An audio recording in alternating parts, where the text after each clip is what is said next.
and welcome to the debate. I'm your host Maqbool with you at PTV World. In today's show, we will be taking a look at two important stories. The first is in reference to the economic situation of the country, where we know the Finance Ministry and also the Prime Minister have reiterated once again that Pakistan is not at the risk of default, something that has also been further clarified in the monthly economic outlook report, which has come out by the Finance Ministry, that has talked about the current fiscal year, what Pakistan has had to face in the first couple of months, and then of course the kind of financial plan that the government has for the remaining fiscal year as well.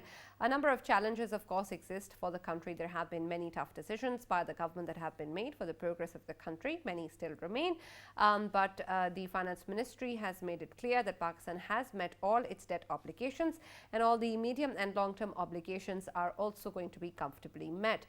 This is something that Pakistan is able to do due to the economic policies, and will also be making further plans for the rest of the fiscal year to be able to handle these even better. Of course, the ninth review of the IMF still remains pending, and we also of course have the flood analysis to be done in terms of the kind of impact that that's going to have on that review. And then of course the major payment is also due on the 5th of December that the Finance Ministry again has emphasized that Pakistan will be able to make, including what the State Bank has mentioned, that this is something that Pakistan will be able to pay off perhaps prior to that date, on the 2nd maybe, that this payment is going to be done. So we're going to be taking an analysis of what is going on in terms of the economic situation, where we stand currently, what the plans are from the government side regarding the rest of the fiscal year, and how the talk of default is in fact harming the country.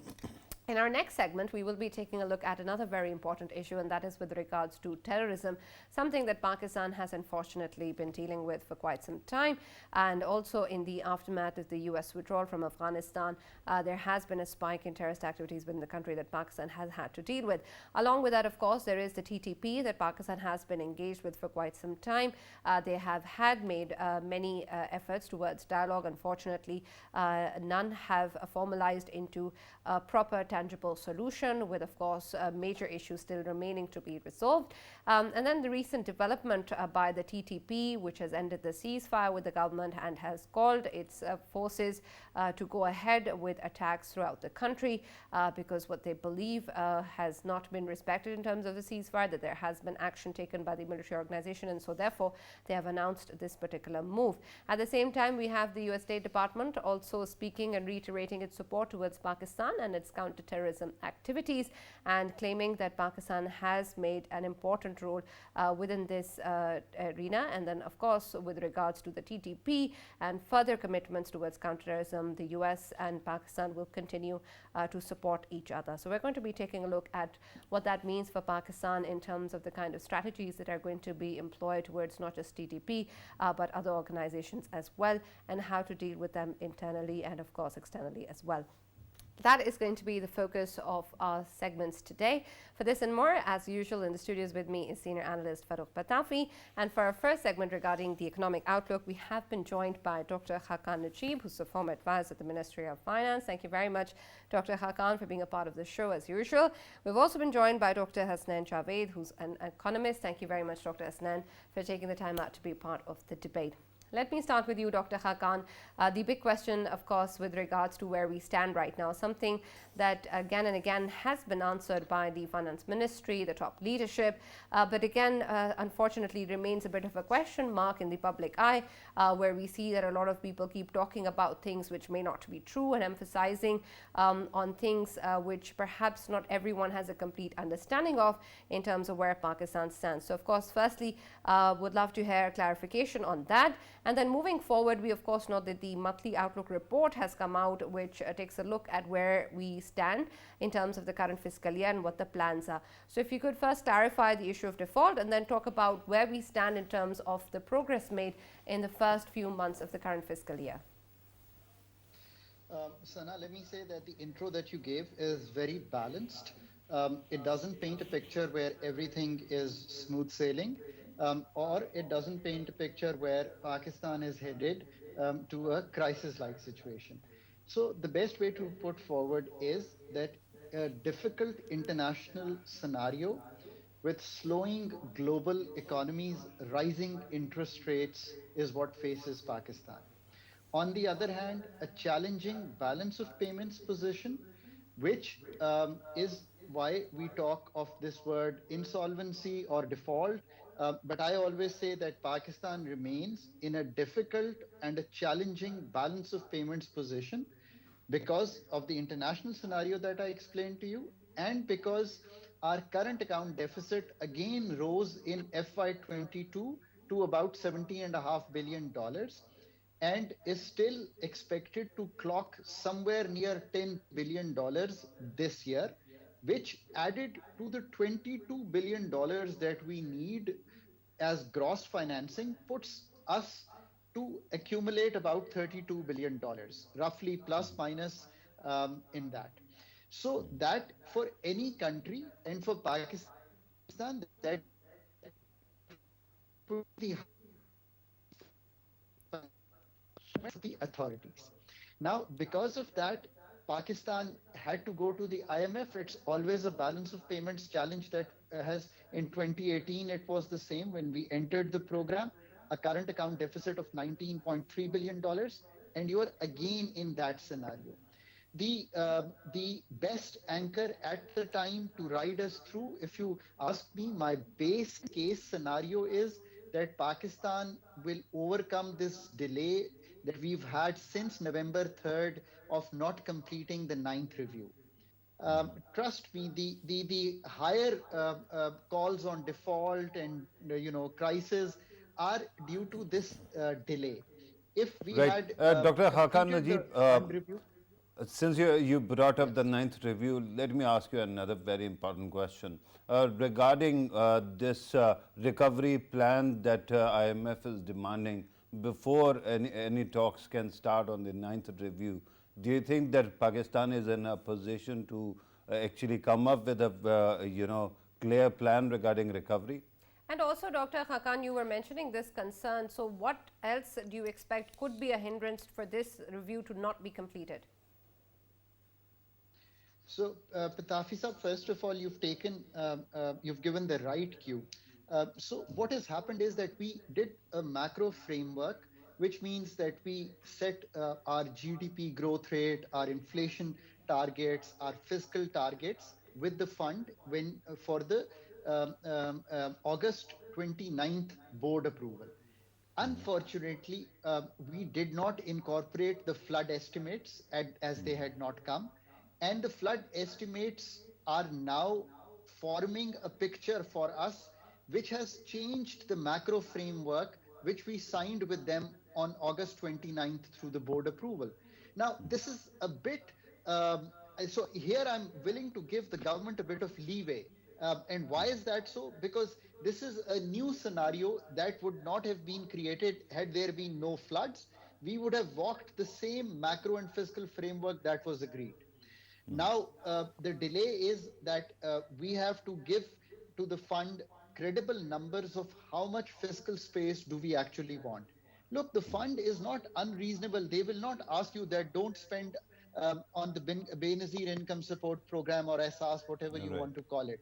They are not unreasonable that they will ask you that you don't want to reappropriate your PSDP or your taxation might fall short. There is no but of course, this whole fiscal framework needs to be followed. And I think that's part of the delay. But the delay is also that these numbers paint a more challenging picture for our economy on the fiscal side. The spendings needed are higher. The tax collection, I don't think will make the figures that we had agreed. Imports are slower. LSM Right. is almost flat in the first 3 months compared to last year. Our agriculture is hurt. So overall incomes are hurt. GDP growth is fund had taken 3.5% will fall below. So now this hard work. So where I've given leeway to the authorities, my base case still remains that they should get in bed with the fund in the first week of December. And even, Right. I work for international agencies, and on 15th of December, we all go on leave. No one works. Okay. Then comes Christmas time. winter holidays. So by all I'm looking for is a staff level agreement that Right, will and give I'm glad, comfort. Dr. Khaqan, that you talked about this timeline because, of course, that is important. Dr. Hasnain, considering, of course, that this is one of the major concerns right now to our economic conditions, and even if we do expect the IMF to be reasonable in such matters, but the delay is, of course, costing us. And as Dr. Khaqan was saying, that perhaps we only have the first week or the second week of December till we are able to at least see something come out that can actually help us. And then, of course, the cost is going to increase. What do you expect in terms of where we stand right now, considering the kind of data or analysis that is still required with regards to the flood costs that the IMF needs is perhaps not there yet?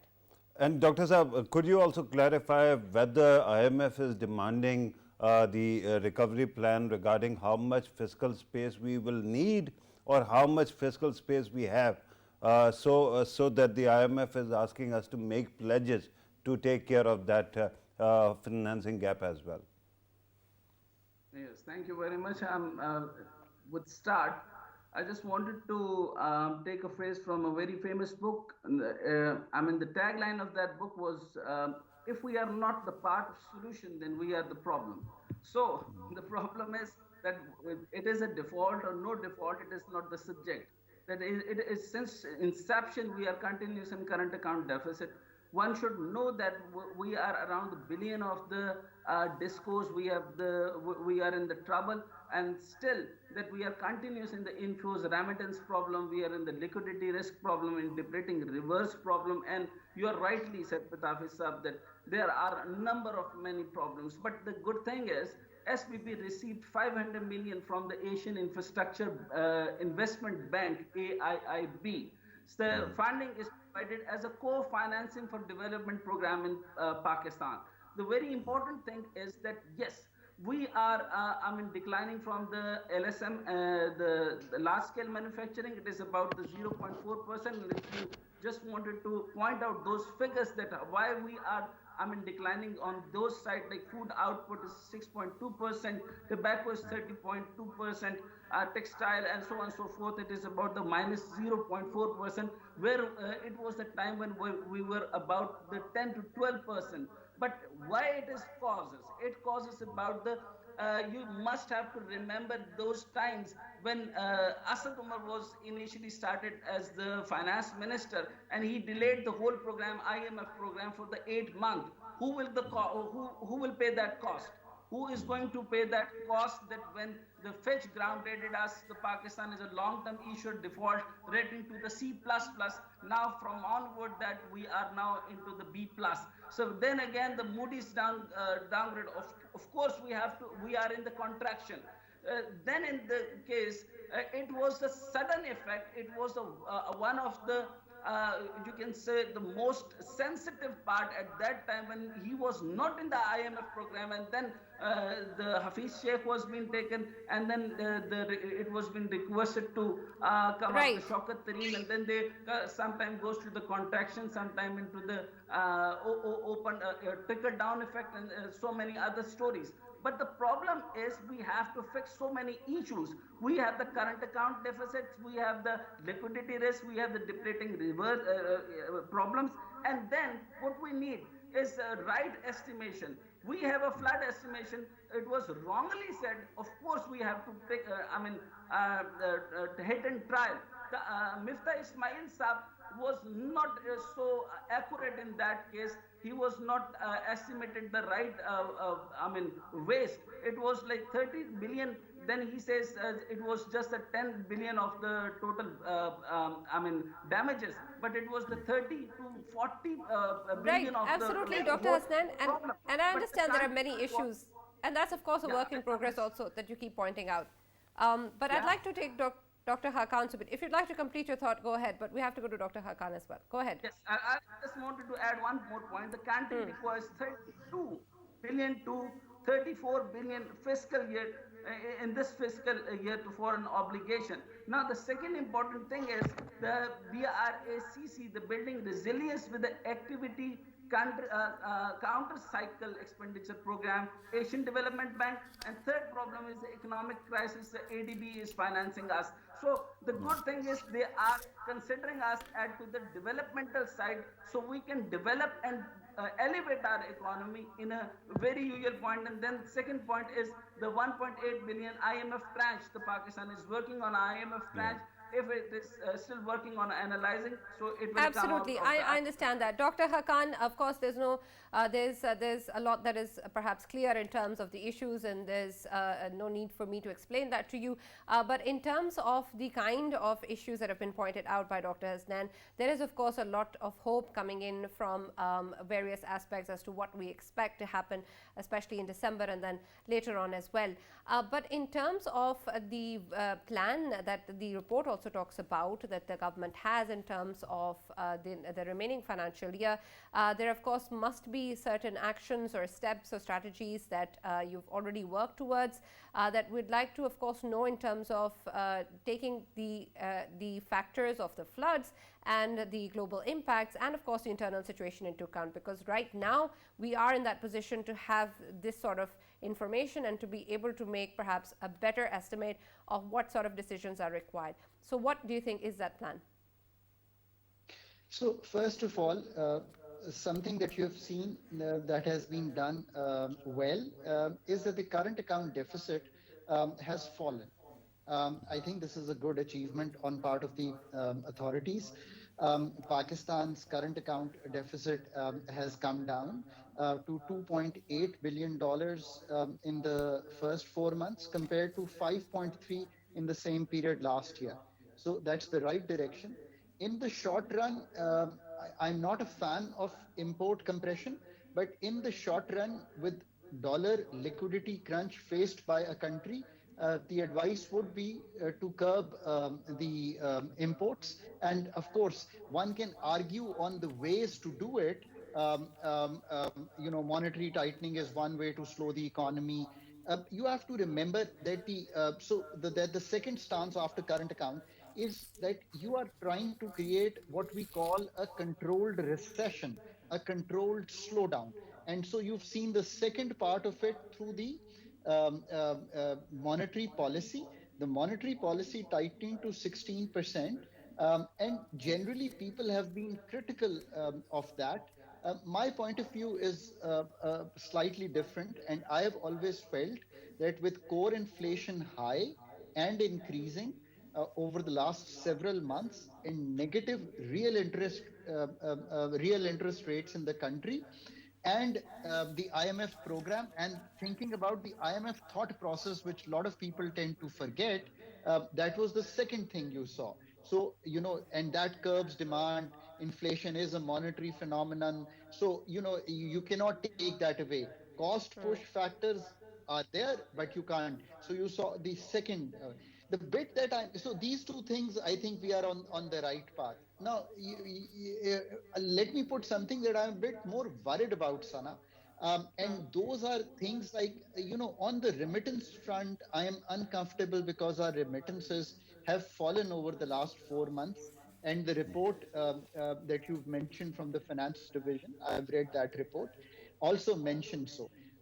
That is coming because there is been a discomfort on the FX markets. There is a difference in the curve and the interbank. For viewers, what that means is that where we are trading around 224 in the interbank, we are trading at 230 or 235. So, Sana, if you're traveling, you would rather than remitting, bring the money, and now travel has opened. So those are my areas of worry that I would be addressing as well. The second thing is that I was looking at some export numbers for textiles. Uh, and textile demand world over, and this is none of Pakistan making, textile demand globally has fallen. And here's something to understand. As interest rates go up in the world, people tend to store less and less of the products because the carrying cost increase. And so our buying orders, you will see this with a lag. Even this month, our exports of textiles are three, four, $500 million less than just what they were last year in this month.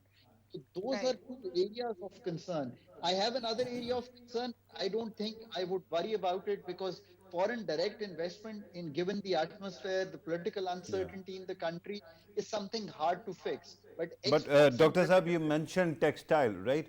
What is causing that? Is it a demand side problem or supply side problem? It's largely a demand side issue. Okay, The okay. global demand has fallen. Global Yeah, economies are slowing. Global ability to store or finance products has fallen. That's the initiatives of the central banks. The central banks across the world are tightening and are being hawkish because they believe that monetary tightening is the best way to curb demand, have a recessionary slowdown occurring. So I think largely it's that phenomenon. But on the Right. other side, I've always said that we talk a lot on the efficiencies in the public sector. Of course, our export base primarily being textile. So the longer term issues come in there when I think about it yeah. from our side. Right, and Dr. Khaqan, you were mentioning the concerns that you have, and Farrukh, I have one major concern as well, and not just in terms of economic terms, but in terms of any perhaps issue that we're dealing with, and I'll give you an analogy in terms of understanding that if you have a bucket which has a hole in it, and you're still trying to fill it with water, it won't Yeah. fill up, right? Are Yeah. we trying to do that? Are we trying to make sure that the hole is mended, or are we trying to fill the bucket? Right, Sana, and that is very important. Every time, every new government comes, they start by actually making a pledge regarding macroeconomic stabilization. That means that not only our expenditures are within the bounds of our earnings, right, inflows, but also the fact that there shouldn't be leakages, right? Repeatedly, we have seen that kind of commitments coming. But then something happens. We go to IMF, we get all that set of recommendations, we try to follow them as well. But there are big questions and big holes that you pointed out, that actually keep leaking the resources. One example is particularly our line losses in electricity, the way theft happens, the way it is lost somewhere between major cities and grids. And then, of course, circular debt. That is one thing. The second one is current account. Pakistan not only is breathing in a very hostile, financial environment globally because everything is going belly up. But Pakistan also has to depend on a lot of dynamics that keep on changing. So our dependencies are old, but our way of earning it, as Dr. Saab was also pointing out regarding textile, I mean, value addition is thought to be the easiest thing these days. But why is it that we haven't been able to diversify our export portfolio? Why is it that we end up exporting more or less the same thing that we have been exporting since my childhood? These are big questions, and I think we'll have to focus on them as well. Then, of course, add to it the element of uncertainty that hasn't gone away. And of course, terrorism, the topic that we are going to discuss in the next segment, is also a major contributor to why we could not, attract FDI in past 20 years. Then there is India. India also exerts its pressure all over the world to ensure that Pakistan's inflows are stifled. So we are lucky to have a whole host of problems, but you are right. We keep on trying to fill the bucket, but there are big holes that we haven't been able to mend so far. Right, that is of course unfortunate. Dr. Hasnain, another big aspect, of course, with regards to the kind of economic concerns that we have is with regards to the agriculture sector, and that is also even more so perhaps in the aftermath of the devastating floods. Of course, there is the package that has been announced by the Prime Minister, as well as also been approved by the ECC, and perhaps that is going to contribute towards the betterment of this sector within the country. But what else is required in terms to be able to utilize this particular sector, especially in terms of within the needs within the country as well, and of course our exports, and to make sure that this is something that we're really utilizing towards our economic improvement? Yeah, I mean, answering your question, before answering your question, I just wanted to continue with the Pitafi discussion. Yes, it is very important. The textile problem is a pertinent problem. It was lastly it was going good when there was a subsidies. As industrialists wanted much and much subsidies, so subsidies is not need. I mean, it is a big condition by the IMF not to do that. Second, I want to validate this point that we are in the program 23rd time for the IMF program. We should not come out from the IMF program. It is very much concerning issue when we are thinking that just to take the political stance or stand that we are come out IMF or the no IMF. It is not the subject because Pakistan is completely relying on the aid. And second, now coming to the point, the good thing is the Pakistan seek help from the Bank of China to tackle the economic crisis. One, then is the economic and for the textile. What we are producing, we have no product. Number one, agriculture. Do we have the agriculture product to export? Just one product, one particular product? No. Then is a textile. Any particular problem, particular product, we are, exporting so many things. Now, the global recession gives us a very damaging point. This time, the whole export will go down like anything because the purchase power parity or the purchase power in the whole world is going down because we are the largest producer and they are the largest importer from for the textile from the Australia, from the America, and from the other part of the Europe. So it is going to be the a damaging point. The Economic Condition Committee, it is very much important thing. They have approved 15 billion in favor of election commission. We seem to have lost your voice, Dr. Saab. Dr. Hasnain, unfortunately, we are unable to hear you. Yes, you're back. Go ahead. You'll have to repeat the last two statements, last two sentences that you actually said earlier. Your point, your point was very validated. That you have given the point. We don't have the immense problem. I'm hearing something back. I mean, from your side. There is a trouble. Well, we can hear you just fine, Dr. Hasnain. Hopefully, you'll be able to hear us fine too. Is it better now? Okay. So yes, it is good. So now the textile, we don't have the products. We have to work for the import products, and it will go down by anything because the whole world in the global recession. So we are dependent on the textile. It is, they are the largest importer of our the textile from Australia, from the whole of the Europe and America. So be ready for the big crunch on this side as well. So second important point is we are not working on export. We don't have any single particular pertinent product to export. So we are wasting maximum mangoes, we are wasting cherries, we are not working on the food, we are not working on the agriculture on a very specific issue. So there are so many things. We are not the exporters. Yes, with the import bills are high and contractionary things must needed. Of course, we cannot compromise on the cosmetic issues. Right, Sana. The second important thing is the ECC approved the technical supplementary grant worth 93.43 billion for IPPs in their tranche. So it will give you the little, upside to the for the struggling come out of the default. If you give me just 30 seconds, then there is no problem coming up, which is the US dollar liquidity crisis may trigger fuel shortage. One. Then is the Pakistan may face a shortage of petroleum products, and then is US dollar liquidity crisis may come, and then is the central bank has informed us that no LC will be open till December 6th, December 6th, the date of payment bond worth, of course, we are going to pay. If we pay and then the problem of the default or no default is not the subject, we should not, magnimize this issue, because the base point goes from the 4 to 5% to the 93 or 94%. So it is the base point. Now, when the aid comes in, as they have given, so it goes down. So the inside power will take care of us.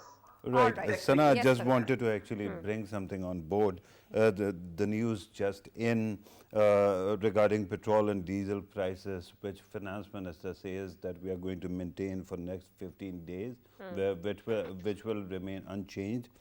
Kerosene oil price has been cut by 10 rupees per litre. LDO price cut by 7.50 per litre. And that is not all. Tax return file extended to time extended to December 15. Let me, with your permission, Sana, let me go back to Dr. Khaqan Najeeb and talk about these fuel prices. Dr. Saab, when this government came, there was a lot of pressure to actually, go for the market rate option. And we did, and that created a lot of crises. But in the past couple of months, we have seen government repeatedly saying that they are not going to change the prices. What might be contributing to that decision? Is it subsidy again, or is it because Pakistan has a kind of space to actually allow this? So, Pitafi Saab, Pakistan has agreed with the IMF that price pass-throughs would happen. That's what the IMF programs are all about. That wherever there are prices that need to be passed, whether that's fuel, electricity, gas, or any other sector, that will be done. Subsidies will be only targeted to the very poor. And if we keep the price lower on the fuel, which is used, I think, more than 40% by the well-off people, that is like giving them a subsidy. So full fuel price through, but also an element that has been added is the petroleum development levy, which is Yeah. rupees up to rupees 50 and nearing rupees 50 now in petrol and diesel. We are short on that collection. In the first 3 to 4 months, if I remember correctly, we've only collected about 47 billion, where we have agreed in the framework that we have signed with the IMF to have at about 850 billion over the course of FY23. So to ensure that we have full price pass through as well as the collection to rise on the PDL, the right step is to keep the prices at the level of the international pass through, and also remember that price higher creates demand to go lower. And that is what we are trying to do. We are trying to make you conserve fuel. We are trying to make sure that Sana or Patafi Saab or Khaqan don't use the vehicle when it is not necessitated. They don't put on the light when it is not necessitated. Let me just say one thing, and we have to all start thinking medium term. Whereas I think IMF as an anchor for FY23 is a must to ensure that this talk of default or crisis or insolvency Again, Right. Unfortunately, Dr. remember Khaqan, that. yeah. Dr. Khaqan, we missed your last few sentences, just like Dr. Hasnain. So if you could repeat them, please. The Okay. last sentence. So yeah. So what I'm saying is that we must remember that IMF program, and I am the greatest advocate to say that Pakistan must stick to an IMF program for FY23 so that the markets don't become jittery. We don't have this talk of default or insolvency, and we pass FY23 unscathed. But at the same time, IMF is a doctor of the ICU. So your economy is in the ICU, especially on the balance of payments and fiscal challenges. For that to be repaired, you have to now believe that the model of growth that you're following, of low productivity in agriculture, of highly inefficient energy sector, of low exports, not only your imports. This is a wrong conception that your imports are too high. Your exports are too low. Your Right. FDI is too low. This model needs to be changed, and we have the onus to change it. IMF doesn't do this for you. So, Right. remembering that, we must move forward. Right. Dr. Saab, speaking of holes in the bucket, one is SOEs. And we keep on talking about how important it is to get rid of them. Why is it that repeated governments who face this kind of crisis don't actually start doing that? Getting rid of SOEs, especially I like want steel mills. I want to add on this point as well. Pitafi sir, Yeah. I mean, Yeah. you cannot, you would not have pointed to a more important topic and something close to my heart. 203 SOEs, especially these top-notch ones in the power sector, the gas sector, the aviation sector, are hurting the economy not only in terms of the losses and the subsidies they carry, the inefficiencies they bring to the sectors, and the kind of wage impact they carry. So we must learn from one sector that we deregulated and privatized, and that was the telecom sector. Compare that, buying a telephone set and having a connection, to getting electricity, gas connection in your house, and you will believe that privatization is the right way.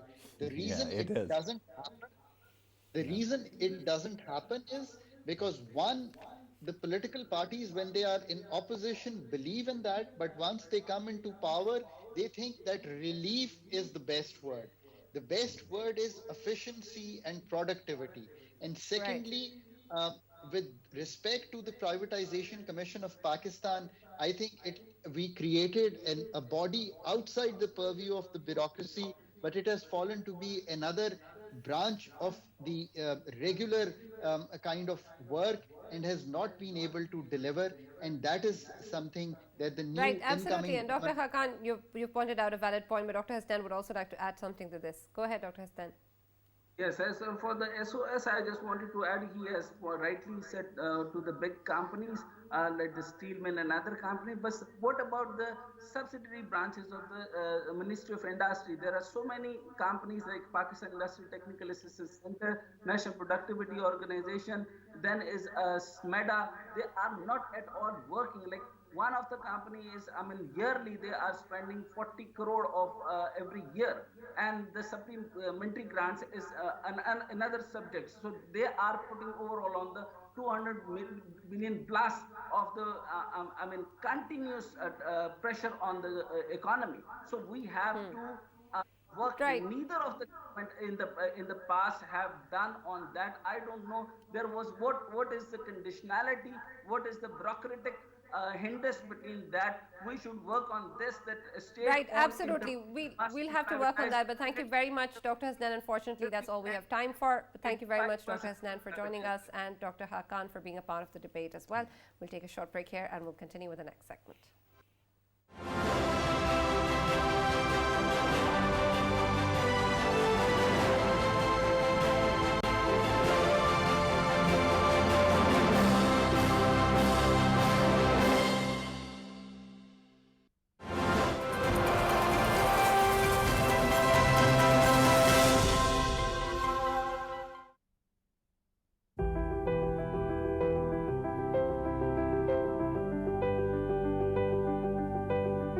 Every great dream begins with a dreamer. Always remember, you have within you the strength, the patience, and the passion to reach for the stars to change the world.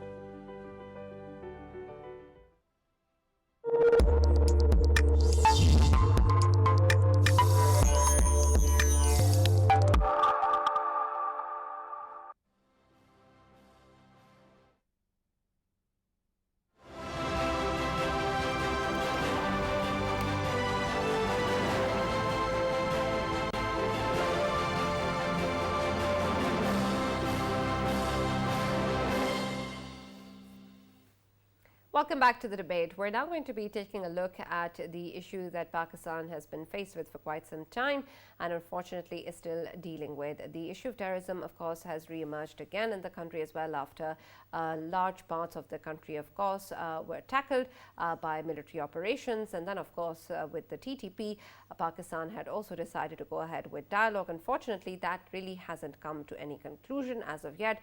And we also know now that the TTP has announced an end of the ceasefire and has asked its forces to go ahead with the attacks within the country, something that has been taken note internationally as well. And the US State Department and the UN spokesperson have all talked about it and said that they are in full support to Pakistan and, of course, condemn any such announcements or decisions.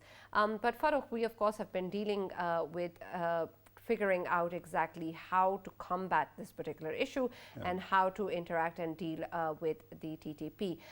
The minister, of course, the foreign minister has spoken about how perhaps we need to reevaluate and look within the strategies that have been employed in the past and to recognize which areas we can work better in. But in terms of where we stand today and in terms of the recent announcement by the TTP, again, you have been openly talking about dialogue not being an option and shouldn't be one that has been that should be gone ahead with organizations such as the TTP. But where we currently stand in terms of this threat that we're dealing with, what other options are on the table, and especially now after the announcement, what should Pakistan's response be? Right, Sana, in order to answer that question, one has to look at two developments that took place today and also actually look at when exactly the timing of this announcement, right? These are important questions. First of all, there was an attack, a suicide attack in Quetta today, right? And it was carried out, at least TTP claimed responsibility. Usually it was Baloch separatists who used to do it, but this time it was TTP. Secondly, just an hour ago, there were skirmishes in North Waziristan where one Havaldar actually bravely embraced Shahadat. So terrorism continues, and we know that TTP is trying to flex its muscles. Although Pakistani government, Pakistani authorities, Pakistani law enforcement agencies are vigilant and they are fighting tooth and nail, right? Having said that, the timing is quite intriguing. One, the announcement when it came, our foreign minister, Minister of State for Foreign Affairs, was bound, Hina Rabbani were to visit Kabul. And their negotiations were going to take place. Some people, because the head of Haqqani group and the defense minister of Afghanistan was the one who actually started brokering the deal, and he was a guarantor from the Afghan side. Because of that, it seems that they wanted to have more negotiating leeway, and that might be a contributing factor. But there are umpteen other important developments that seem to be happening exactly at that moment. One more announcement that came along with this end of ceasefire that was broached in June is that the head of TTP will not be meeting any of the leaders, especially combatants, for two months, next 2 months. So there seems to be fear that he might be taken out as well, or there is going to be some kind of attack on his life. So what exactly is going on? One more interesting development is that when General Faiz Hamid was the Corps Commander, 11 Corps, at that time this negotiation took place, and recently we heard that he has also actually quit. So at that moment too, it seems that this something is amiss, and we haven't taken stock of that. I don't have that kind of visibility. I'm sure that policy makers, especially the lawmakers who were briefed by General Faiz also, must be more cognizant of what exactly is going on. They should be actually convening another parliamentary session so that they can be briefed on what exactly is going on, build national consensus, and then go after all the terrorists, no matter what. And secondly, we have to be very clear. I'm glad that Hina Rabbani Khar Sahib actually went to Kabul. One, it actually represents who we are, right? A daughter of this country was representing our side.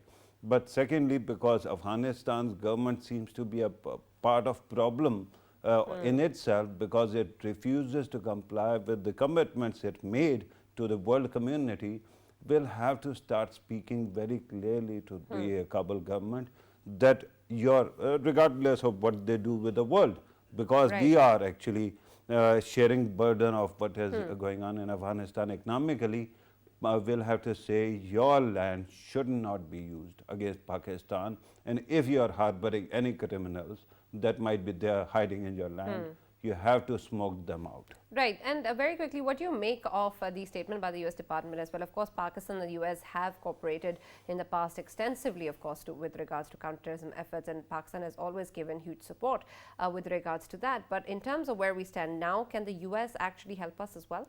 Right, Sana, I think that there are many concerns that have been there in the past regarding cooperation between the two countries, because on many non-state actors, both countries don't seem to agree. But on TTP, fortunately, the US and Pakistan have been on same page from the get-go. And that is important because all the wanted terrorists wanted by Pakistan ended up on the US list as well. There was a banned list and wanted list. So the cooperation is there, and the US can, of course, do whatever it takes. But when you talk about Afghanistan at this moment, there are 2 or 3 aspects within Afghanistan that might be intriguing as well. One, the ruling coalition in Afghanistan, that is of Taliban, seems to be losing cohesion. Recently, when Pakistan was actually really going for the talks with TTP, and our lawmakers went to Kabul, shortly after that, we heard that one wanted terrorist by the US was killed. After that, we saw there was a string of attacks and counterattacks between the Taliban factions. So that might also be contributing to the problem. Right, absolutely. And of course, we hope that Pakistan will be able to deal with these aspects and be better prepared to deal with this issue within the country. Thank you very much, Farrukh, for being a part of the debate. And of course, we hope that both economically and also politically we're able to progress, especially with the next year looming. That's all that we have from the debate. See you tomorrow.